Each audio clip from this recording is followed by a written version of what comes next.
Bonjour à tous et bienvenue sur la vidéothèque d'Adrien Zanetta. Aujourd'hui, on va parler d'un sujet un peu particulier puisqu'il va s'agir tout simplement d'aborder les 5 grandes règles qui concernent la sélection idéale de tous vos partenaires. Alors, je précise bien, même si les lettres en capitale l'indiquent déjà, mais je parle bien de tous les types de partenaires, que ce soit professionnel, que ce soit romantique, amical, peu importe.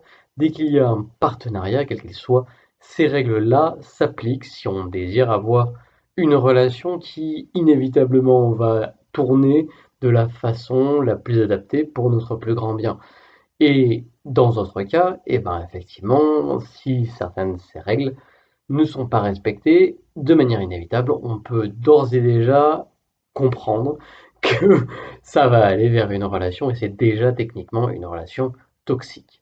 Alors ce qui va se passer sans doute, ou peut-être pas, peut-être pour certains d'entre vous, c'est que vous allez constater que certaines de vos relations, toutes les cases ne sont pas checkées, on va dire. C'est-à-dire que certaines de vos relations vont peut-être rencontrer des problématiques liées à ces règles, et que ce soit d'une ou de plusieurs règles, et du coup, vous allez peut-être vous poser la question, mais qu'est-ce que ça veut dire pour moi? Alors, soyons clairs, c'est-à-dire que vous avez une décision à prendre vis-à-vis de ça, et des conscientisations à faire vis-à-vis de là où vous voulez mener votre vie. Maintenant, ça ne veut pas dire que toutes les relations qui ne sont pas strictes et respectant toutes les règles que je vais évoquer ici sont à jeter. C'est-à-dire que c'est important d'en prendre conscience et de voir, vous, votre degré de tolérance vis-à-vis de ça. Et quel est le seuil vis-à-vis duquel vous êtes prêt à passer à autre chose et effectivement finir cette relation une bonne fois pour toutes pour oser en trouver une meilleure, parce qu'elle existe ailleurs, cette meilleure. Ça veut bien dire que toutes ces relations-là, qui sont basées sur des contradictions vis-à-vis de ces règles, sont sous-efficientes par rapport à ce que vous pouvez trouver ailleurs, c'est une obligation. Je vous rappelle qu'on est nombreux sur Terre, donc vous n'avez aucune raison de rester dans quelque chose qui est nocif, quel que soit l'espace dans lequel c'est nocif. Mais c'est aussi important que vous fassiez les transitions à votre rythme et en rapport à votre situation, à votre environnement, à qui vous êtes et à qui vous avez en face de vous.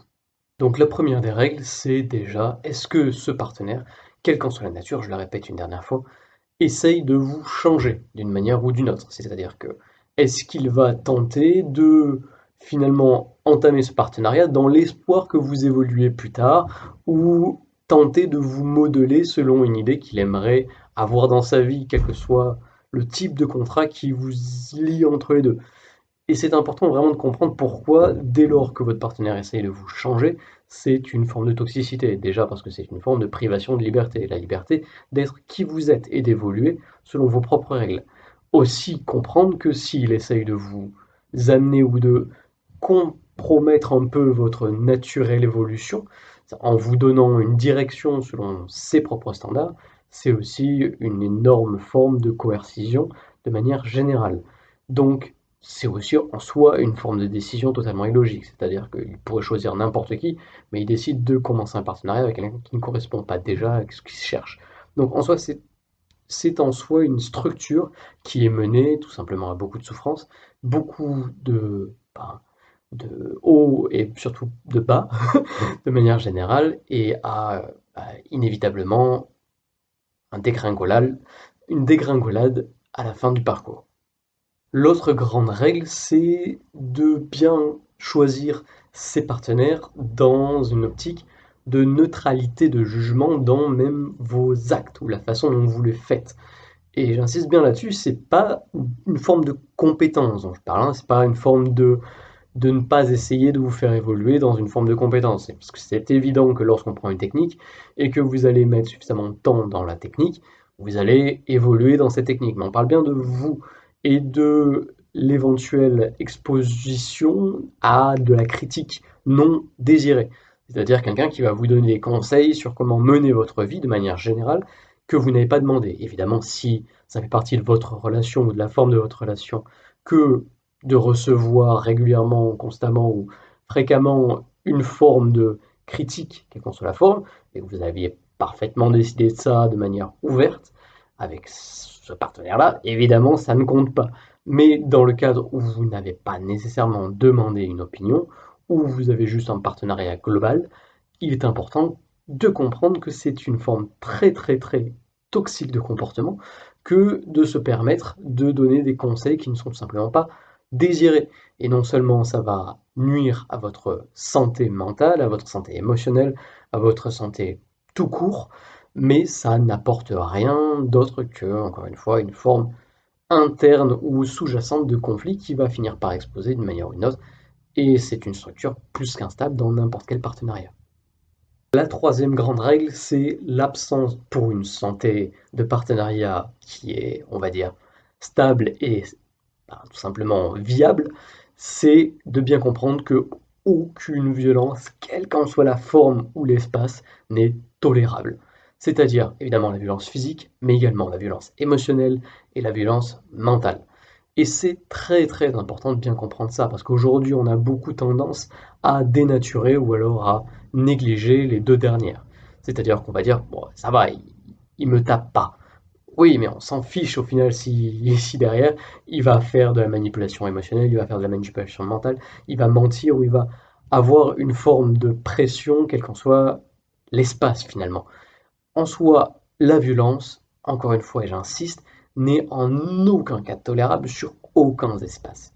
Et autoriser la violence dans votre vie, même si c'est avec quelqu'un que vous connaissez depuis longtemps, et bien en fait, c'est aussi dire, malgré les millions et les milliards d'êtres humains qui existent, je décide de prendre un être humain dans cet espace-là qui va m'infliger cette souffrance, alors que je pourrais trouver 20 fois mieux ailleurs, même si ça prend du temps ou quoi que ce soit.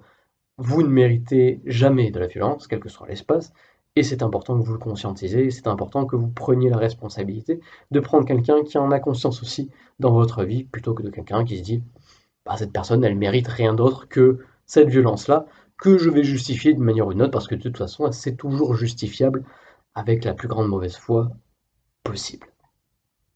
La quatrième grande règle, c'est une règle qui est peut-être un peu moins commune que les autres, c'est-à-dire de bien bien comprendre et d'être capable de vraiment citer et analyser ce que vous apportez et ce qui vous est apporté dans ce partenariat.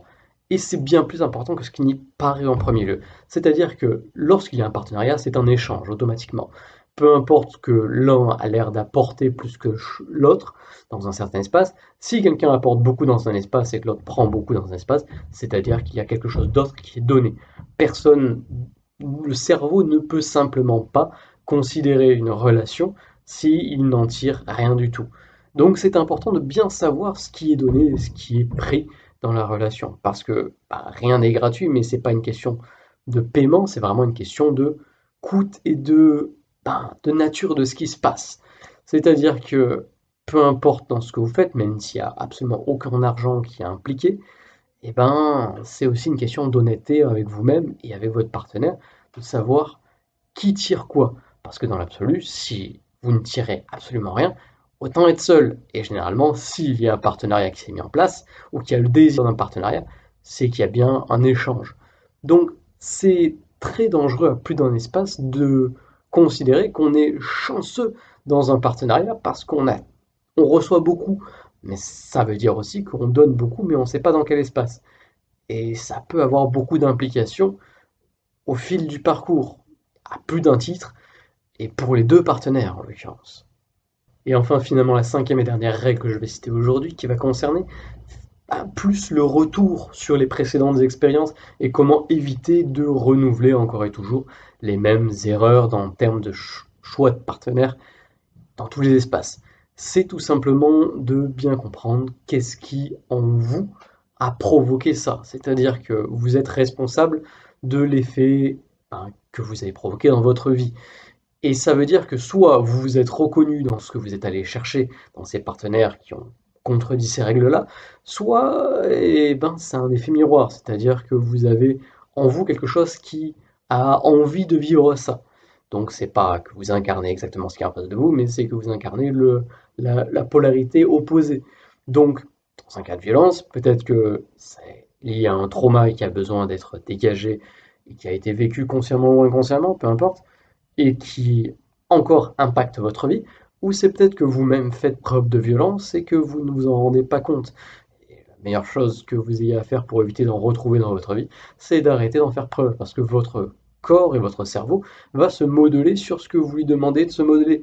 Encore une fois et toujours, et il va aller chercher toujours l'expérience qu'il pense être la meilleure selon vos propres volontés, et souvent des volontés qui sont inconscientes si vous avez des choses dans votre vie qui ne sont pas pour votre plus grand bien apparent.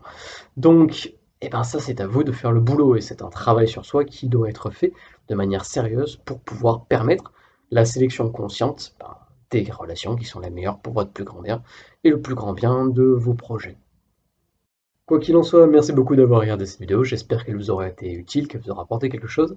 Si ça a été le cas, je vous invite à mettre un pouce en l'air, à vous abonner pour me tenir au courant de mes actualités, à commenter, à partager la vidéo et à aller voir sur mon site creativelyspiritual.com si vous avez envie de me suivre sous une forme écrite ou aller voir sur ma vidéothèque secondaire. Et en attendant de vous retrouver sur une prochaine vidéo, que l'amour soit votre